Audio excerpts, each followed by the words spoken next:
bumalik mula sa Europa matapos mag-aral sa loob ng ilang taon. Buo ang kanyang pangarap na ipagpatuloy ang mabuting hangarin ng kanyang yumaong ama upang mapaunlad ang bayan ng San Diego. Ngunit sa kanyang pagbabalik, kanyang madidiskubre na ang kanyang bayan ay puno ng kasinungalingan, pang-aapi at mga lihim na nagbabago sa kanyang buhay magpakailanman.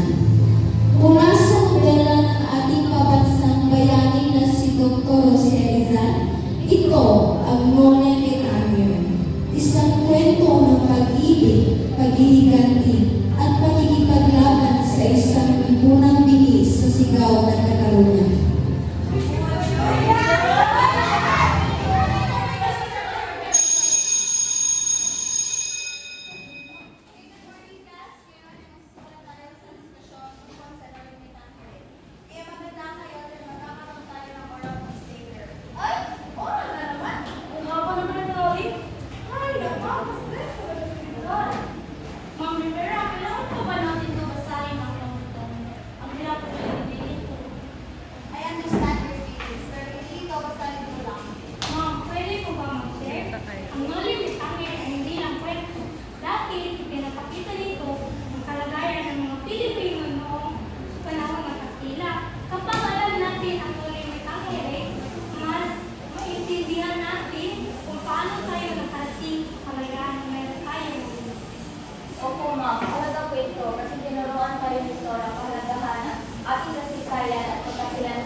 Ang mga estudyante ay dahan-dahang tumitingin sa aklat habang binubuksan nila ito ng unti-unti, tila humihinto ang lahat.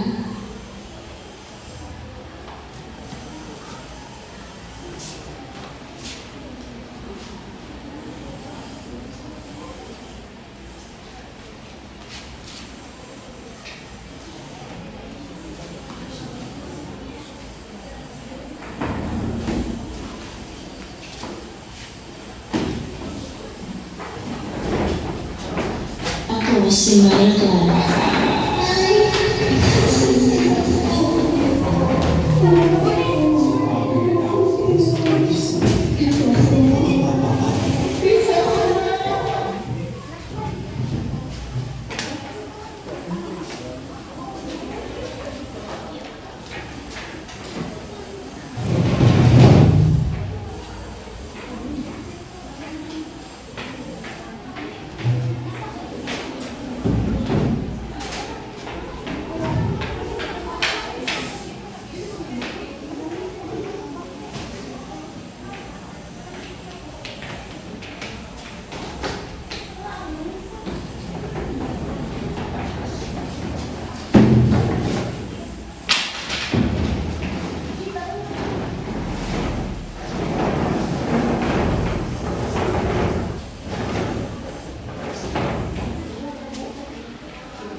Iba ang sistema dito para sa mga kalat ng places.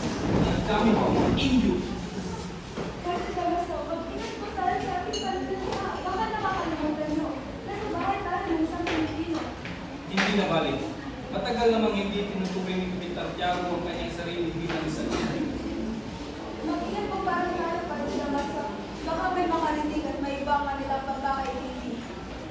Magandang gabi sa inyong lahat. Ako ay lubos na gagalak na makilala sa inyo si Lord Jesus Salibana, ang anak ng aking makaling kaibigan na si Don Rafael. Magandang gabi po sa inyo. Nagagalang po kayo makilala. At kayo po pala sa Padre Damaso. Ikinagagalak po makita muli ang kaibigan sa aking ama.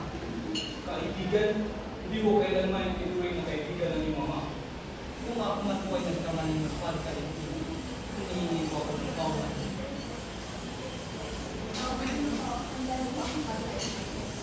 Mga Ginoo at Pilipino, kaya po ay pumasok.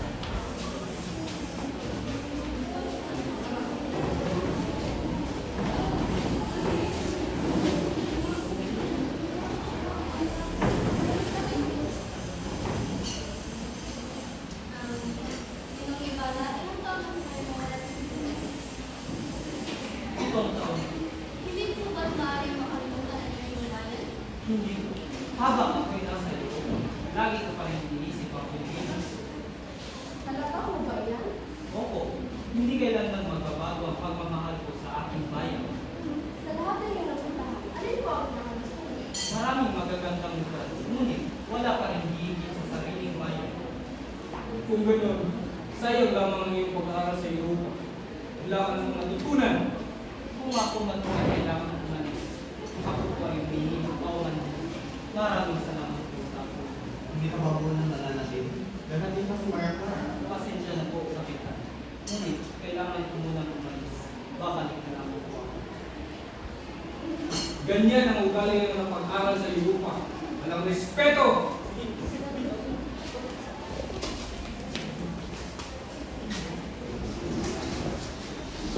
Sa gabing iyon, sa isang karamiang pagtitipon, nagtagpo ang iba't ibang uri ng tao. May mga pangyarihan, may mayayaman, at may mga fraile. Ngunit sa likod ng kasiyahan, makikita ang tensyon, kayabangan, at hindi pagkakapantay-tantay sa lipunan. Sa pagdating ni Jesus Tomo Ibarra, unti-unting mabubuksan ang malalihim na pagbabago sa kanyang buhay.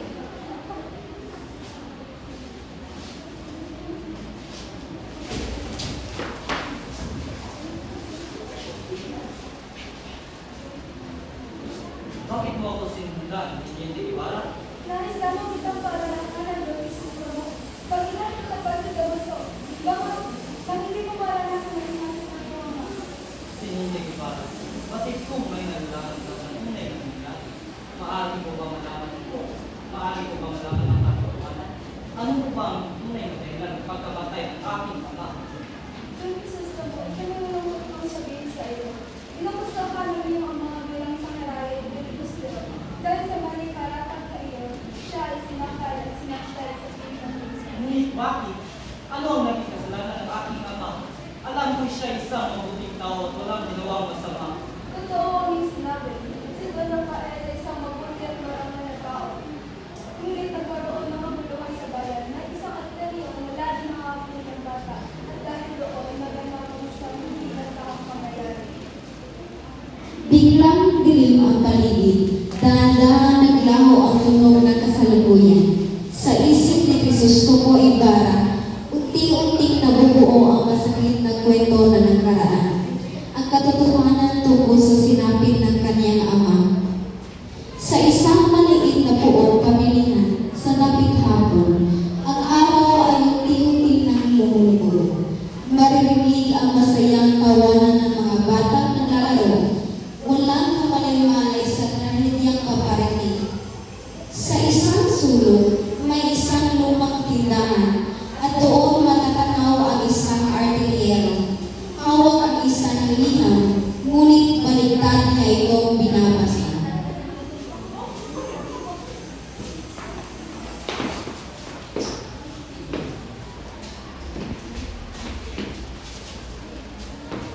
Tingnan mo si Mang Artillero, balik ka na naman magbasa. Oo nga, hindi lang niya napapansin. Hoy, baliktad yan! Balik ka na magbasa. Hoy, basta suwilip kayo! Aray, nasasaktan ako! Ano ang ginagawa mo sa batang yan? Tama na, wala siyang kasalanan. Wala ka pakialam dito, hindi mo wala kang nangyari. Sa pagkakaalam ko, Wala kang karapatang manakit ng isang inosente.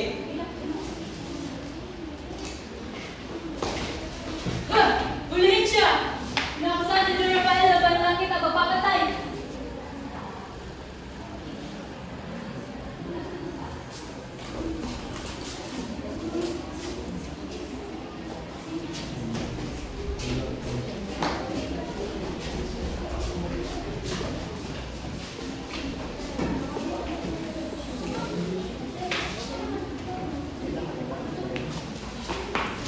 Hindi mo agad siya lubos sa kanya.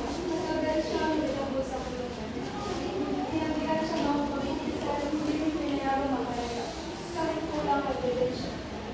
Agad siya nilabos sa pwede at matay. Hindi man lang bigyan ng isa siya. Hindi makasarungan. Namatay siya ng walang laban.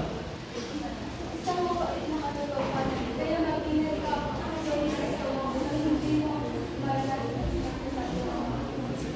Sa gitna ng hardin ng tahanan ni Kapitan Tiago, ang mga bulaklak ay marahas sumasayaw sa ilig ng hangin. Ngunit sa likod ng gandang ito ay naroon ang mga alaala, mga lihim, sakit, at pag-ibig na pilit na bumabalik. Dito muling magkatagpo ang dalawang pusong pinaglayo ng panahon.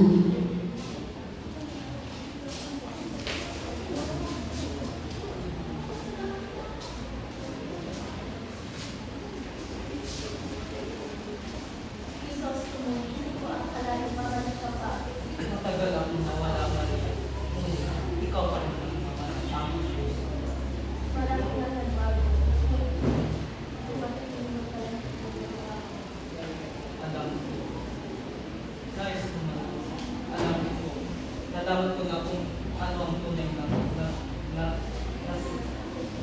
ano ang tunay na nalaman sa aking ama. Nais kong malaman. Ikaw ba ang bago? Hindi ko kalilimutan ang ating mga pangako. Kung hindi mo mabago, hindi ko kaya gawin. Ano na naman yan? Hindi kita iiwan. Mag-ingat ka. Natatakot ako. Ikaw ang mga bata. Pangako. Mag-iingat ako. Kailangan kong magpunta dito sa aking ama. Naunawaan. Mag-ingat. Sa isang libingan, may simpleng krus. Malakas ang ulan at hangin. Nasa eksena ng Susumo Ibarra, ang matandang katulong at ang manggagawa sa libingan.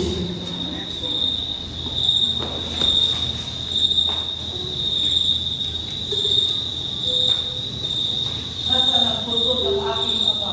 Bakit wala na ito rito? Sinutos ba talaga ni Padre na kaso alisin dito?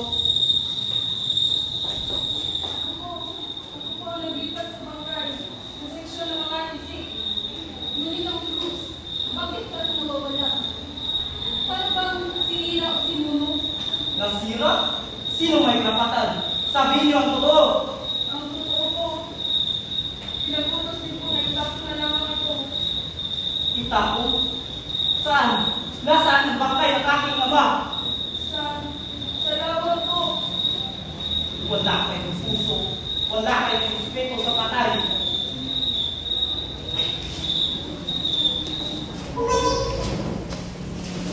Umalis si Ibarra na puno ng galit at sakit. Sumunod ang matandang katulong.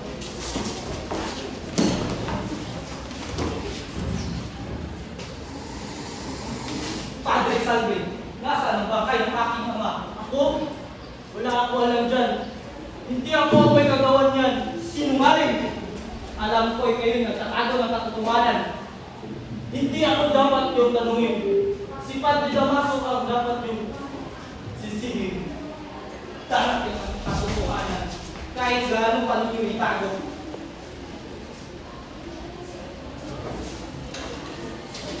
Ngayon ng malakas na ulan, tila nagtitiilan ang kalangitan sa sinapi ni Don Rafael. Isang taong pinagkaitan ng dangal kahit sa kanyang kamatayan. Ang lupain dapat sana'y kanyang huling pahingahan ay pinagkait at ang kanyang alaala ay pilit na binura ng mga may makapangyarihan. Ngunit sa puso ng kanyang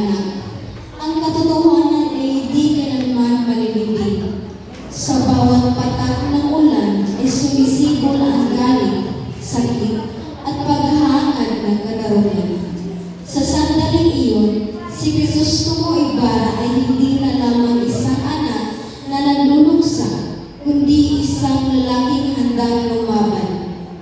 At sa pag-alis niya sa dilim ng libingan, nagsisimula ang isang apoy na hindi madaling mapapatay. Ang apoy ng pag-iganti, katotohanan at pagbabago. Alin kayo mga bata, sumama kayo sa akin. Ang daming anak magmula. Ayaw kong kaibigan kayo yan. Hindi po kami pinapayagan ng malis ng sakit siya ngayon. Pagkatapos na po na ikaw sa ako pag makakauwi. At hinihintay rin po namin ang aming sahod para may maibigay kay inay.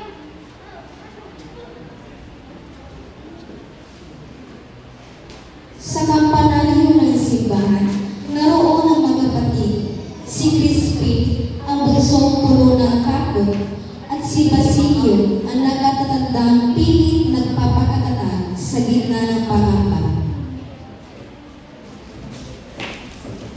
Kaka, bayaran mo na yung sinasabi nilang ninakaw ko. Pakiusap. Kung ba mangyayari ko yun, baka wala siyang kain si inay. 2 piso lang ang aking sahod at halos na lahat ng bawat sa munta. Ang sinasabi nila, ninakaw mo daw ang tumbas ng 32 piso. Mabuti pa lang ginagawa ko na yun. Sinasabi nila kapalit nila ako hanggang hindi ko pinagin dito. Pero wala naman talaga akong ninakaw. Kung makakaalis ka, pumunta kay inay. Sabihin mo may sakit ka, ako na bahala dito. Sinungaling silang lahat. Sinasabi nilang magnanakaw tayo dahil ang ama natin ay isang sugarol.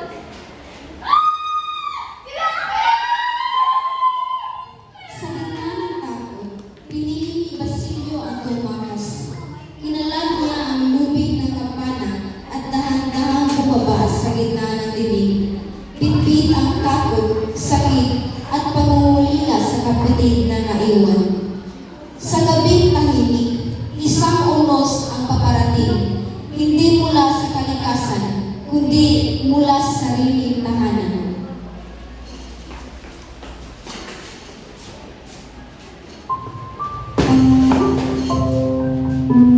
Ano, Vera?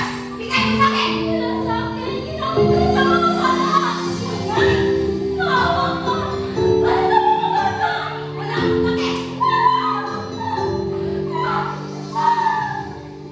Sa loob ng tahanan, dapat sana'y kanlungan.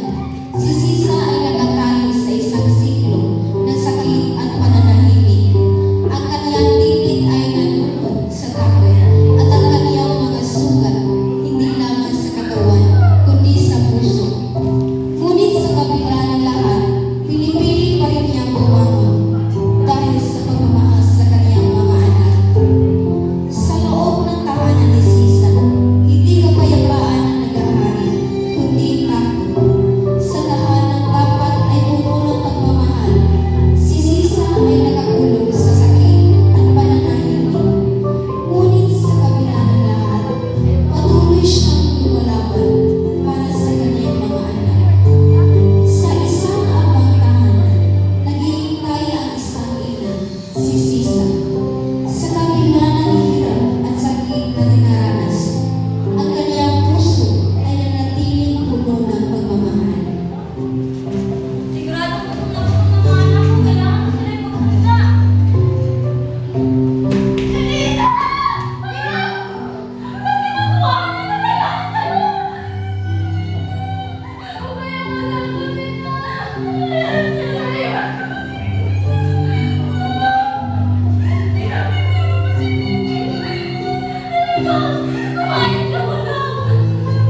Tahimik si Sisa, puno ng lungkot. Sa mundong puno ng pag-aapi at kahirapan, ang inosenteng mga bata ay napipilitang magdusa sa kasalanang hindi nila ginawa. Si Basilio at Crispin, mga batang pinilit lumaban sa mundong walang awa. At si Sisa, isang inang handang ibigay ang lahat, kahit kapalit ay ang kanyang sariling katiguan. Sa bawat patak ng luha, sa bawat sigaw na sakit, isang katotohanan ang lalong lumalalim. Ang kawalan ng katarungan sa lipunang pinaghaharian ng takot at kapangyarihan. Ngunit sa kabila ng dilim, may munting liwanag pa rin nag-aalam, ang pag-asa. Isang pag-asa kahit gaano maliit ay patuloy na lumalaban. Sa loob ng isang payak na tahanan, abala si Sisa sa paghahanda ng kaunting pagkain. Sa isang inalagay niya sa mesa at mga gulay, talong, ampalaya, patula at murang talbos ng pako. Maingat niyang inaayos ang mga ito at sa ibabaw ay naglagay pa siya ng ilang bulaklak. Ngunit kahit may simplicity sa kanyang labi, bakas pa rin ang bigat ng kanyang damdamin habang iniisip ang kanyang mga anak.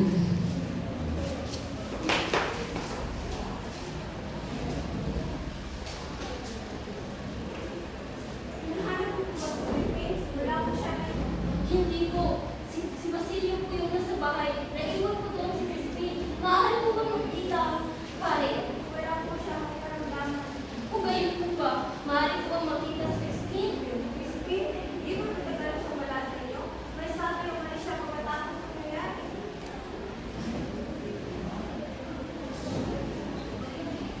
Biglang napaupo si Sisa, hindi makapagsalita at napahagulgol. Sa sandaling iyon, tila bumuo ang mundo ni Sisa. Ang pag-aalalang matagal niyang kinikimkim ay biglang naging matitisagin. Habang papauwi siya, hindi mapakali ang kanyang isipan hanggang sa marating niya ang kanilang bahay. Pagpasok niya, sinalubong siya ng mga gwardiya sibil.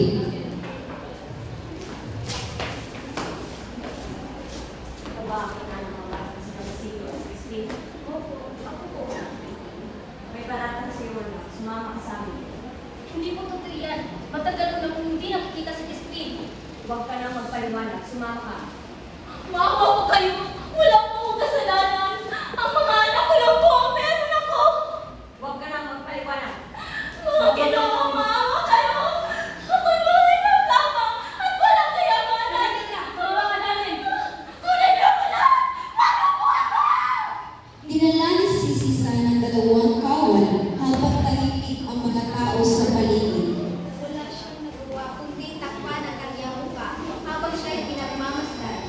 Sa loob ng kwartel, siya ay naiiwan mag-isa, tulala, magulo ang isip, at unti-unting nawawala sa sarili.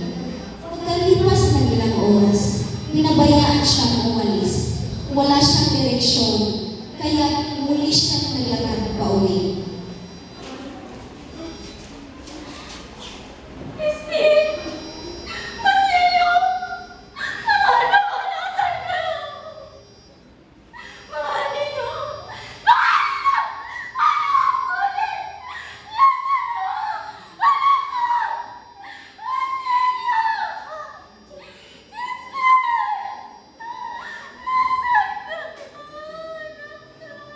Sa isang payapang bahay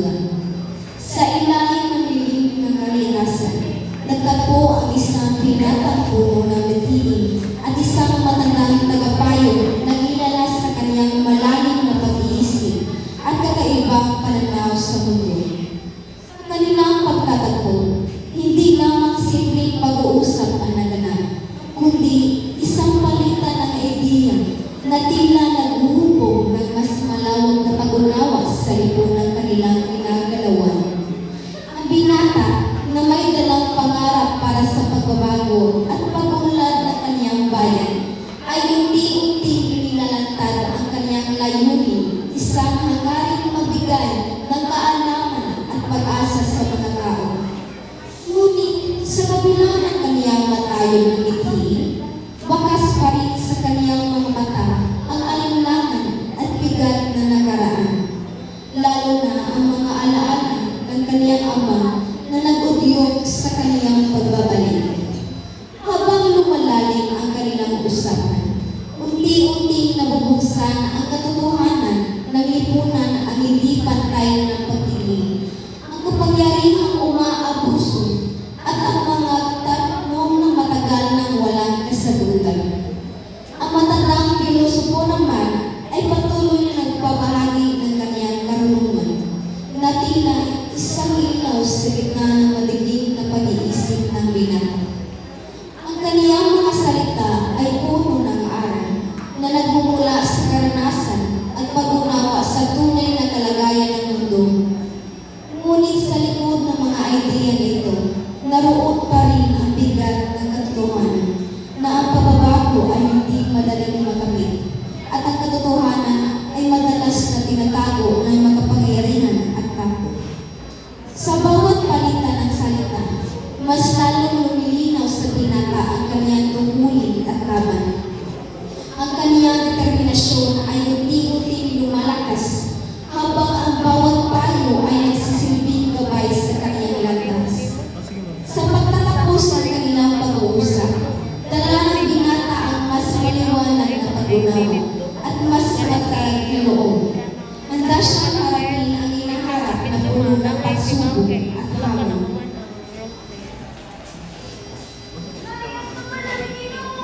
Pasensya na po kung nabala ko. Nais ko sanang hindi ng payo sa iyo. Tulad ng ginagawa ko noon sa akin, may plano po ako magpatayo ng paaralan.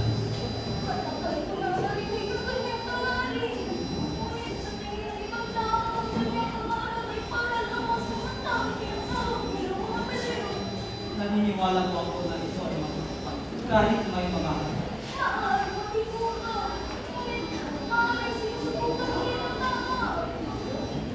Maraming salamat po. Ako po'y aalis.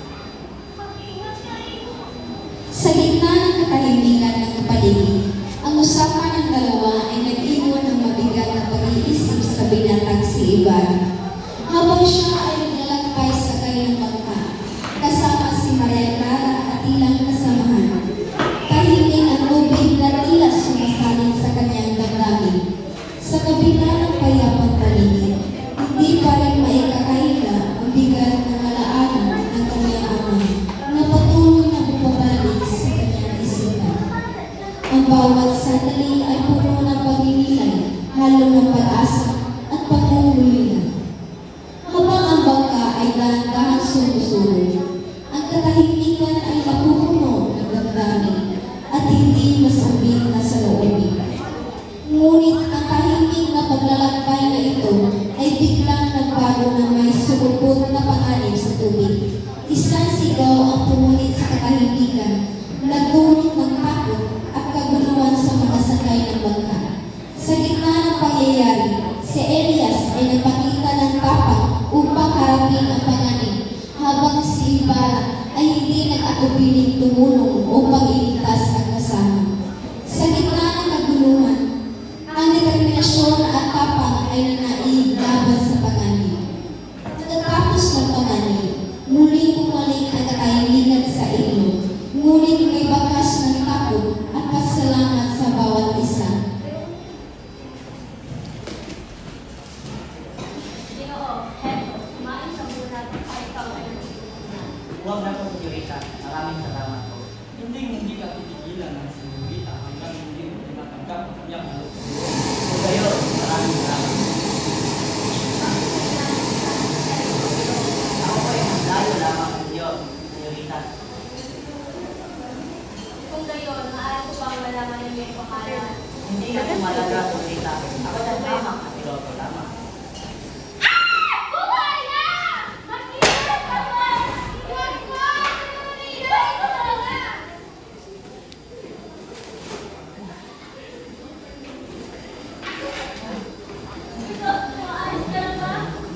Ayos lang ako, Maria. Ikaw ba ginawa? Ayos ka rin, Maria. Ayos naman ako sa iyo, Bara. Salamat sa initas mo ang aking buhay. Kung darating ang panahon na ikaw naman ang kailangan ng tulong, asahan mo ako naroon para sa kailangan ko. Sa ilalim ng mainit, ngunit maliwanag na sikat ng araw. Nagtipon ng mga panauhin sa isang payapang poong upang magdilim. Ang hangin ay puno ng alakhakan at masiglang usapan, huwag isang musika ng kasiyahan. Ngunit sa likod ng mga ngiti, may mga lihim na pangamba na tahimik na bumubuhit sa kanilang mga puso. Pinangunahan ni Crisostomo Ibarra ang pagtitipo, dala ang kaniyang mga pangarap para sa pagbabago.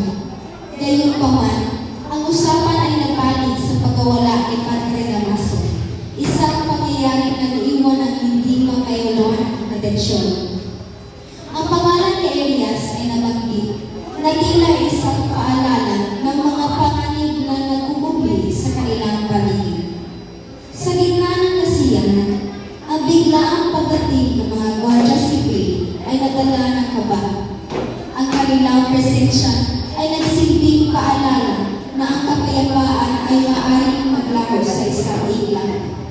Ang mga bulong-bulungan at parang laban kay Elias ay nagbigay bigat sa himpapawid, subalit nanatiling matatag si Ibarra, handa sa pagharap sa katotohanan. Samantala, si Sisa ay naglalakad na tila ligaw sa sariling isipan. Dala ang matinding pagmumulilas sa kaniyang mga anak. Ang kanyang kalagayan ay isang kahimik, ngunit masakit na paalala na mapait na realidad ng lipunan. Na sa likod ng kasiyahan ng ilan ay may paghihirap na dinaranas ang iba. Habang nagpapatuloy ang salusalo, piniling umalis ni Maria Clara. May ngiti sa labi, ngunit may bakas na pangamba sa kanyang mga mata. Ang bawat kilos at salita ng mga naroon ay tila nagtatago ng kanilang lihim. Mga kwento ng pag-ibig, sakripisyo at takot. Sa likod ng lahat ng ito, ang mga pangarap ni Ibarra ay unti-unting nagiging mabigat na pasanin. Ang babala ni Elias ay tila isang anino na susunod sa kanya. Isang paalala na ang landas bumos ay puno ng panganib. At sa kabila ng lahat ng pagsubok, nanatili pa rin ang isang bagay na hindi kayang patayin ng takot, ang pag-asa.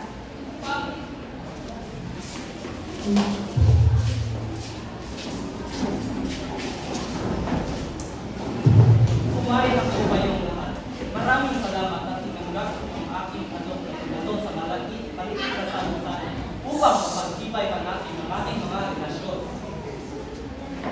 Siya nga pala, hindi makakasama si Padre Damaso sapagkat siya'y nagpapahinga muna. Bakit? Ano nangyari kay Padre Damaso? Inatake lang naman siya ng isang kriminal na hapon. Tinatake si Padre Damaso? Kriminal? Sinong kriminal? Kung hindi ako nagkakamali, Elias ang pangalan. Ilyas?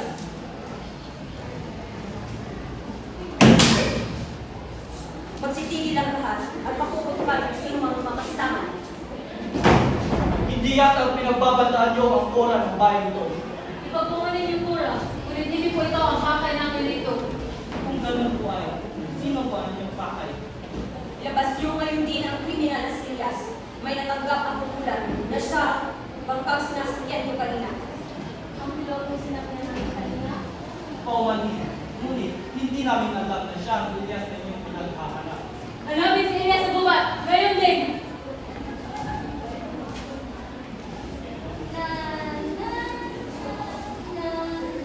Pakainin natin siya. Madilim ang gabi. Ngunit wala ang mga anak ko. Sa pangalan niya, di ba? Yan yung ina ng aking pinagbintangan ng mga anak ko. Ngayon hindi niya pa rin umanap ang kanyang mga anak. Kawawa naman siya. Kaya kasamahan mo ang aking mga kaibigan at maliligo mo na sila. Sige, mahal ko. Mag-iingat kayo. Iwan ko na kayo. Kailangan ko na din umalis. nagsimulang mag-ubad si Maria Clara.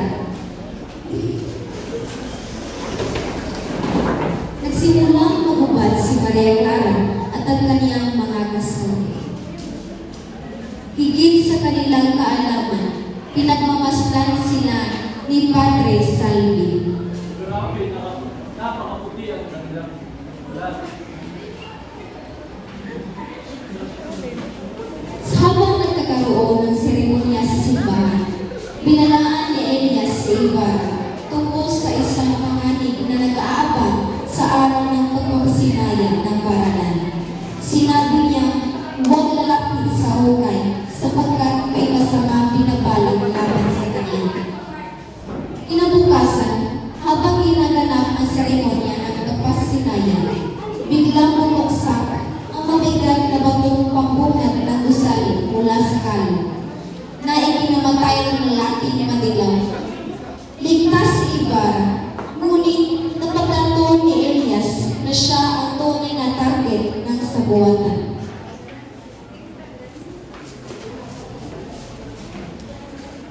Expulsum Gulong Este, quel serios et manatus non queste abuerum, et aquam Este essensi.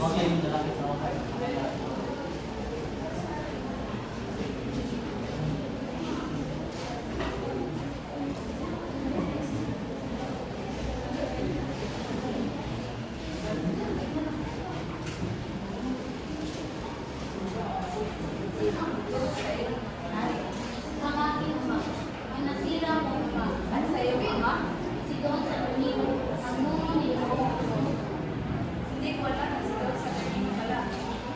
siya ay higit na marunong siya na mamalo, umising sa natutulog at makikatulog sa isin. Ang tinuri niya sa akin, makikita niyo yung balang araw. Ngayon, itinatayo natin ang isang paaralan kung saan nakasalalay ang lipunan at siyang aklat na nagtatanggal sa pinabukasan ng bayan. Magpasalamat kayo sa Espanya na nagsikap para sa inyong pangaral. Mabuhay ang hari! Mabuhay ang Espanya!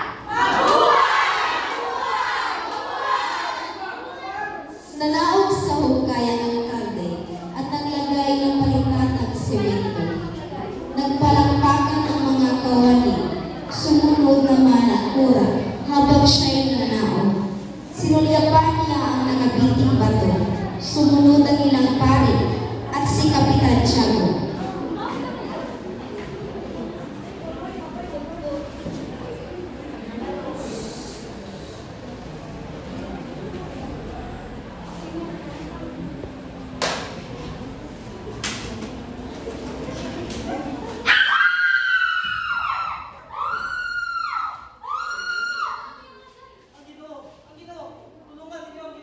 Walang buhay ang nasayang. Mga inyo na ang natay. Sa isang tanghalian sa bahay ni Kapitan Tiago, dumating si Padre Damaso at muling ipinakita ang kanyang paghamak sa mga inggil. Lalo na kay Ibarra. Tahimik lamang si Ibarra sa simula, ngunit sa sobrang pag-iinsulto, umabot sa putong muntik na niyang sasakin ang pari. Dahil sa pagluha ni Maria Clara, napigil si Ibarra sa kanyang galit. Ngunit sa kabila ng pagpipigil, nadama niya ang matinding sakit at pang-aapi na lalo ng palalim sa kanyang pagkadismaya at pagkabigo sa lipunang walang kakarungan. Ang mga pinakamataas na tao sa lalawigan, magkakaharap na nanangalingan sa isang malaking apa. Masaya ang kainan. Hindi pa nangangalati ang kanilang pagkain. Isang telegram ang iniabot kay Kapitan Tiago. Magandang umaga sa inyo lahat. Sino po ba dito si Kapitan Tiago? O ito ba? Mayroon po kayong telegram mula sa Maynila. Isang magandang balita. Dating sinulat at ating sa bahay siya ng tuluyan. Salud para sa magandang balita para kay Kapitan Tiago. Salud! Buenas tardes a todos.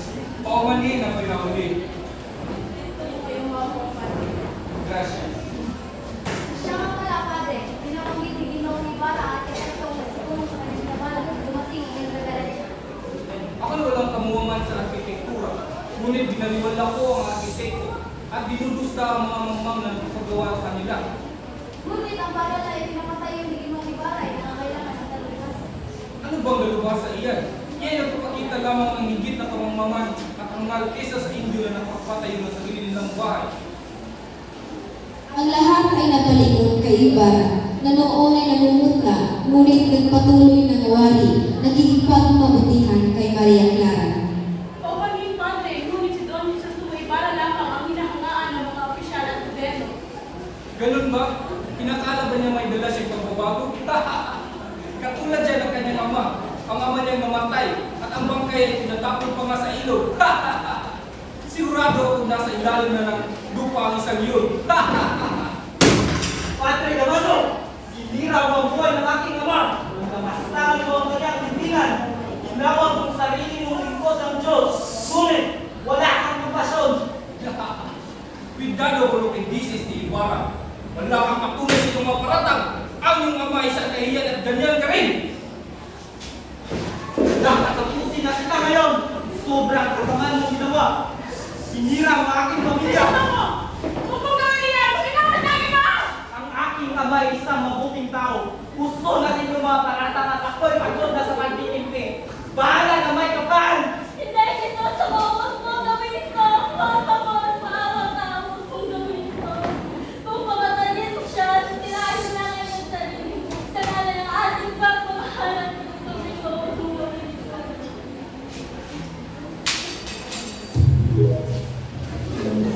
Mabilis na lumabas si Ibarra. Napalawot si Maria Clara, umiiyak. Hiwan yun! Jumbo! Jumbo! Nang bumalik sa Maria Clara mula sa kanyang karamdaman, agad siyang nagnasa ng pagpasalamat sa Diyos sa pamamagitan ng pag-obey. Ngunit sa di inaasahang pagbisita ng mga bisita mula sa Maynila, nadiskubre ni Maria Clara ang layunin ng kanyang ninyo, ang ipagkasal siya kay Linares, isang lalaking dayuhan sa kanyang puso. Sa likod ng mabubulaglag na salita ng kanyang pino, naroon ang matiting kontrol at pagigipit. Tumanggi si Maria Clara sa alok, ipinaglaban ang kanyang damdamin at pagmamahal kay Ibarra. Bagamat tahimik ang pag-ani, buong ang kanyang panindigan. Maybe. Wala ka ba pen? Papa! Maria, totoo ka ang balita ng India. Pagdating sa iyong pagkakandag. Si Papa, kaya pupunta po kami sa India at ibahan upang mag-nobela para sa kasalanan. Mabuti. Isabel, alagaan mo mabuti. Lagi naman, Remo Bueno, iha tayo. Maria! Ni Angel! Nino. Buenos días, señora Vice Señor. Tunay na talagang maganda ang araw na ito. Siyang tamang pagkakataon upang makilala ng isang malawang tao sa iyong buhay. Ano ang ibig sabihin mo? Maria! Meron kasi kami kasamang nais kong makilala niyo at lalo na ikaw na aking inaanak. Tiburcio! Pamasukin niyo siya! Ayun na! Narito na siya! Buenos días a todos. En especial a usted, señorita María Clara. Kung ano, hindi kami na magtanggap. Sapagkat hindi namin inasahan na kayo ay nagana. Huwag kang humingi ng paumanhin, Tiago. Magkakaisang pamilya naman kayo nila ni Linares sapagkat nais kong ipares si Alfonso at si Maria Clara. Ikaw ba, Les? Si, mi amor. Alam mo, nakita ko na ang lalaking binatilyo na ito. Karapat dapat sa katulad mong mga prinsesa at gusto kong si Alfonso ang iyong mapangasawa kaysa kay Crisos mo Ibarra niya. Hindi mo maaari tayo magkasal na tayo.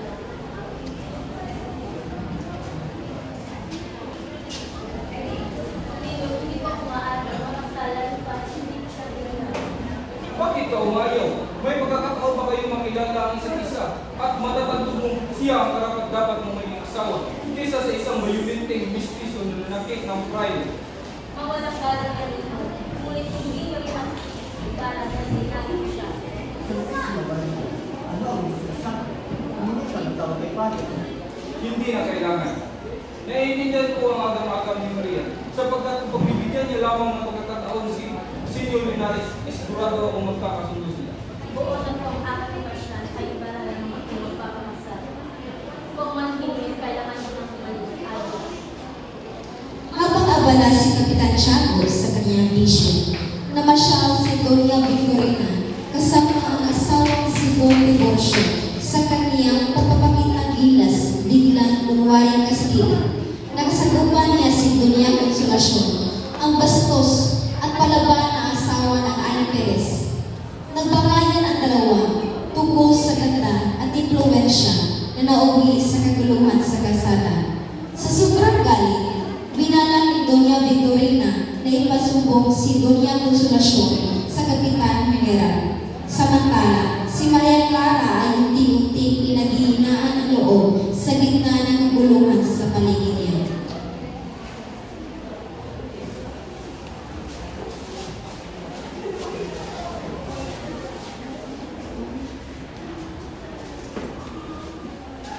Habang abala si Kapitan Tiago sa pagsasama, naglalakad-lakad naman si Doña Victorina sa bayan kasama ang pilay niyang asawa, si Don Tiburcio. Suot niya ang pinagmagarang damit niya, puno ng palamuti, upang ipakita sa mga Indio kung gaano sila kalayo sa kanyang antas. Ngunit sa halip na hangaan, marami ang lumilingon sa kanya ng may pagtataka. Sa kanilang paglalakad, napadaan sila sa bahay ng Alperes. Nasa bintana si Doña Consolacion, ang asawa nito. Nakausti ang tabako sa bibig. Pagkakita kay Doña Victorina, sinulyaban niya ito mula ulo hanggang paa, saka ngumiti ng panusok, lumura at tumalikod. Napuno ng galit si Doña Victorina, iniwan niya ang kanyang asawa at sumugod kay Doña Consolacion. Naiingit ka ba sa akin? Anong tinignan mo? Ha? Ako? Naiinggit? Sa kulot mong buhok? Hayaan mo mong turuan ng leksyon ang babae nito. Huwag mo akong tanganin sa damit mo. Huwag mong akalain na hindi ko alam kung sino ka. Isang babae walang dignidad na kinasalang para may titulo. Lumakad ka na doon na kulot bago ko pa ipatawag ng mga sundalo. Yes, pupunta ako sa Maynila at magsusumbong kay Kapitan Linares. At ikaw, Alperes, hamurin mo ng duelo sa Nagbumalik sila sa bahay. Sinabi ni Doña Victorina kay Kapitan Tiago na hindi dapat ipakasal si Maria Clara Linares kung wala itong papa. Samantala, hindi na kaya ni Maria Clara ang arili. Tuluyan siyang nagina at piniling lumayo mula sa usapan. Matapos ang maling parata, ikinulong si Ibarra sa madilim na selda. Sa gitna ng katahimikan, dumating si Elias upang siya iligtas. Tumakas sila gamit ang bangka, ngunit sa habulan, isinakripisyo ni Elias ang sarili upang mailigtas si Ibarra. Sa kanyang pagkalong sa tubig, na ipagkaloob niya ang kalayaan sa kaibigan, kapalit ng sariling buhay.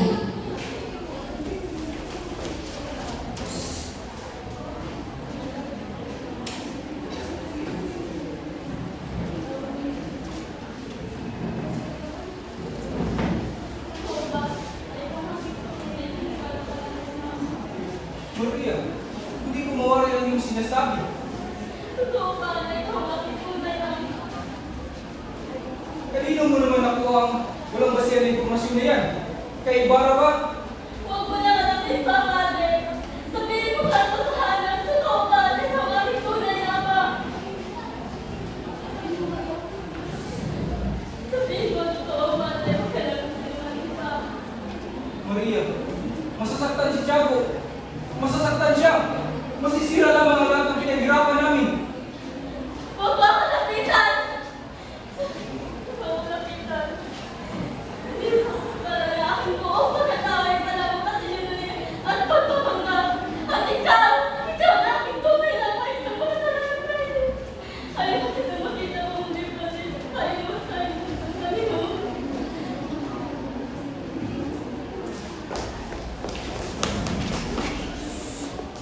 Umalis siya habang walang tigil na umiiyak, habang si Padre Damaso ay nakaupo sa sobrang pag-ilingan.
lang baka.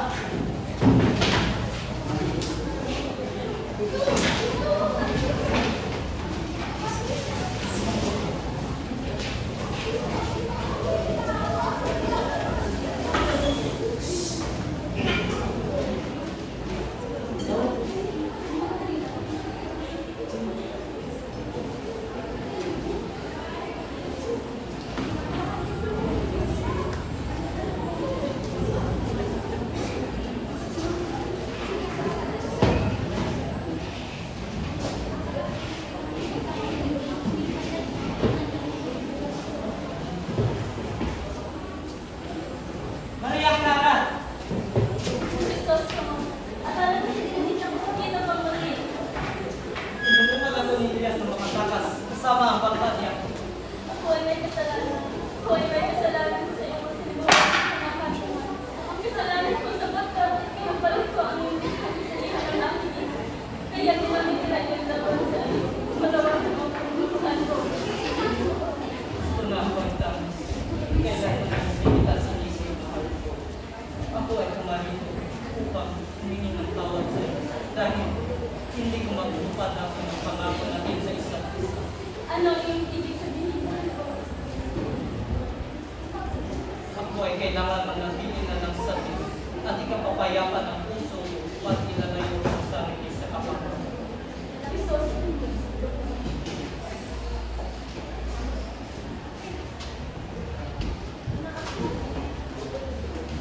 Yes, maraming salamat at matakas. Hindi ko alam kung anong gagawin kung wala ka. Ang mahalaga ay ligtas ka na, pero hindi pa ikaw mamutan.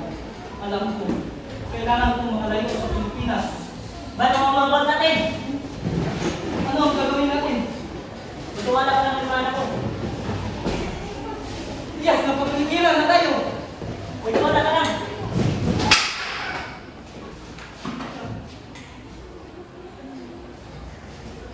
Yes!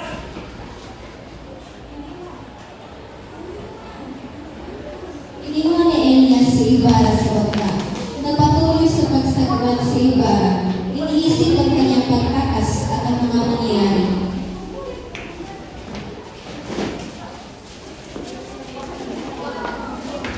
Nasaan ang aking ina? Nasaan ang aking ina? Ina!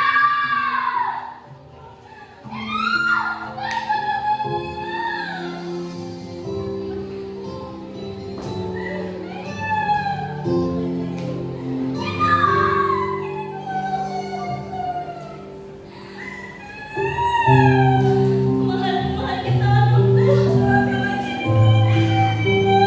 Ina! Nasaan?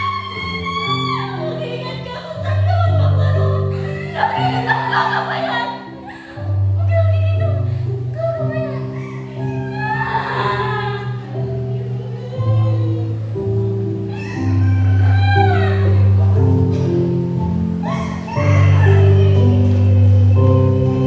Bata, pwede ba makakalimutan dito? Gusto ko tulog mo ang bangkay ng iyong ina. Bakit ka nagagawa sa pinakamahal mo, ina? Dahil yun na nararapat para matahimik at napayapa ang kanyang pamamahinga.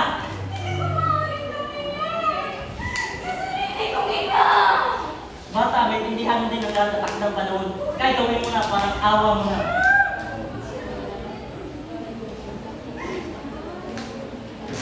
Sige po! Salamat po! Bata, may barya na nakabaon dyan. Kunin mo yan para sa mga araw at araw mo. Una!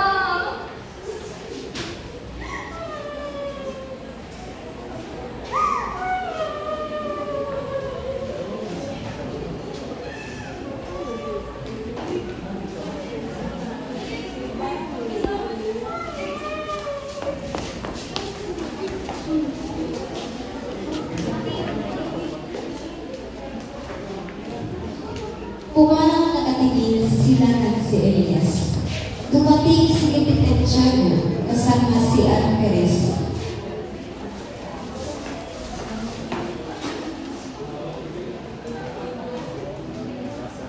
May natagpuan kami dalawang bangkay. Hindi nila mawala sa pagkakasunod sa Ginawa namin ito katabi ng katawan ng isa. Hindi ba ito ay gayon? Pinipwede ko sa Kristus.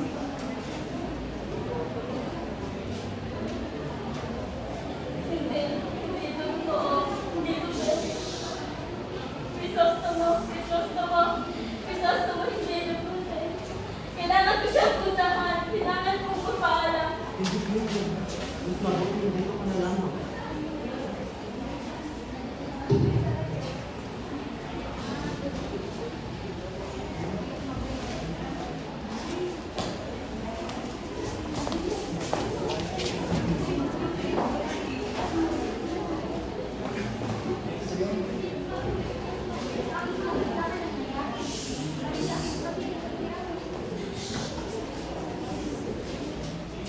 Dumating si Padre Salvi.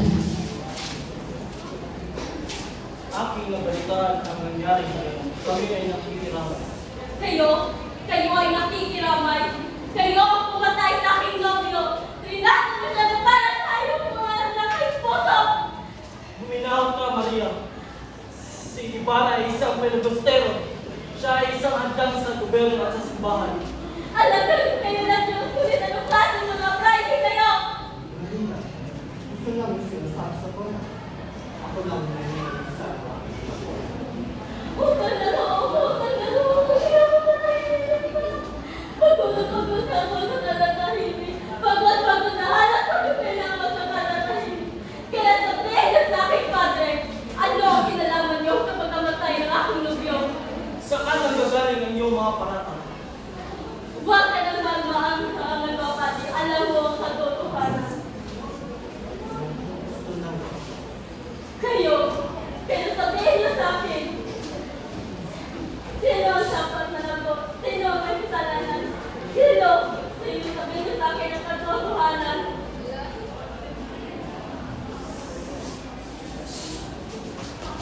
Lumakad palayo si Maria habang galit at usap-usap ang puso. Sa pagtapos ng kwento, iniwan ng bawat tauhan ang kanilang mga bakas. Si Padre Salvi, tahimik na naiiwan ang San Diego. Ngayon na sa kumbento, nakaputi ang nasuukan, ngunit madilim ang buti. Hindi siya nakatakas sa kaniyang mga kasalanan, ngunit patuloy pa rin siyang binibigyan ng kapangyarihan ng sistemang bulag sa katarungan. Si Padre Damaso, ang dating malakas at may probersya, ay natabuang patay sa sariling silid, kasama ng mga lihim at galit na hindi na naitama. Si Kapitan Tiago, na dating nangangaan ng lipunan, ay tuluyang gumuho, nilawan na lungkot, at naging alipin ng bisyo, isang taong buhay, pero patay ang diwa. At si Mayang Lara, nakakulong sa likod ng rehas ng kumbento. Sa tutok ng usal, habang bumubuhos ang ulan, sumisigaw siya sa langit. Isang pangalan paulit-ulit sa kanyang puso.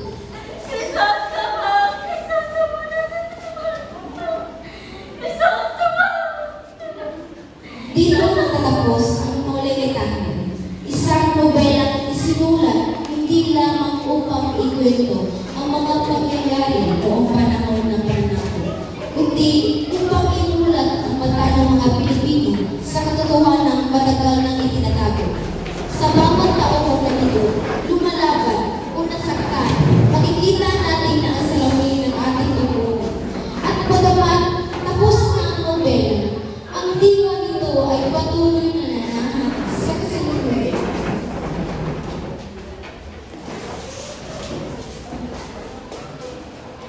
Grabe, tapos niya.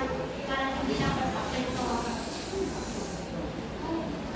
Kanina, nagreklamo pa ako. Tama niya. Wala pala siyang alam. Kala ko dati sayang lang sa oras ang pagbawas na.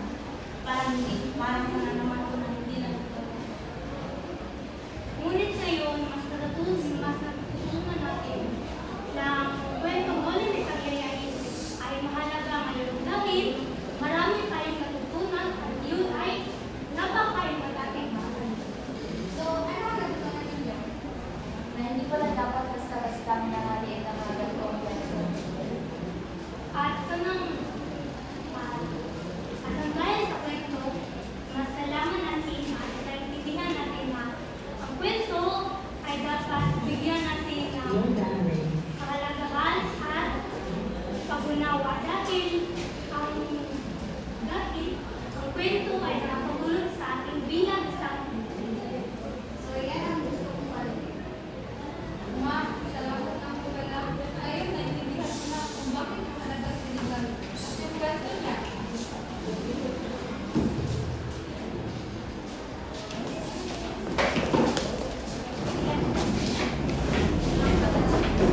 pagkatapos.